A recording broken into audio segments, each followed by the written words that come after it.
ধন্যবাদ নাসিরুদ্দিন পাটোয়ারি ভাই আপনাকে এর জন্য। নির্বাচনের মাঠে দীর্ঘদিন আমাদের প্রাণবন্ত মুহূর্ত উপহার দেওয়ার জন্য।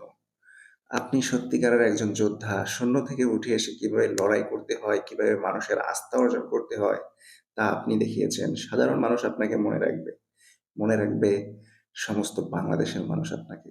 মির্জা আব্বাস সাহেবের মতো অভিজ্ঞ ও শক্তিশালী প্রার্থীর বিপক্ষে সামান্য কিছু ভোটের ব্যবধানে হার, এটাকে পরাজয় বলা যায় না। এটি একটি সম্ভাবনার ঘোষণা। নবীন পাটোয়ারি সাহেব, এই ফলাফলেই প্রমাণ করে আপনি ইতিমধ্যেই মানুষের হৃদয়ে জায়গা করে নিয়েছেন। আশা করি আব্বাস সাহেব যেমন পুরো নির্বাচনে ধৈর্য ও পরিপক্কতা দেখিয়েছেন, ভবিষ্যতে নাসিরুদ্দিন ভাইকে শুধু রাজনৈতিক প্রতিদ্বন্দ্বী হিসেবে নয়, একজন অভিভাবকের মতো দিক নির্দেশনা দিবেন। সুস্থ রাজনীতির এটাই তো সৌন্দর্য।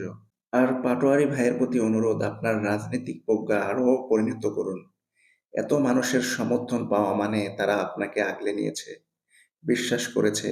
এই বিশ্বাস আগামী দিনের শক্তি। পুরো নির্বাচনকে নিজের দিকে টেনে এনে দেশের মানুষকে একটি আলোচিত আয়োজন উপহার দিয়েছেন আপনি।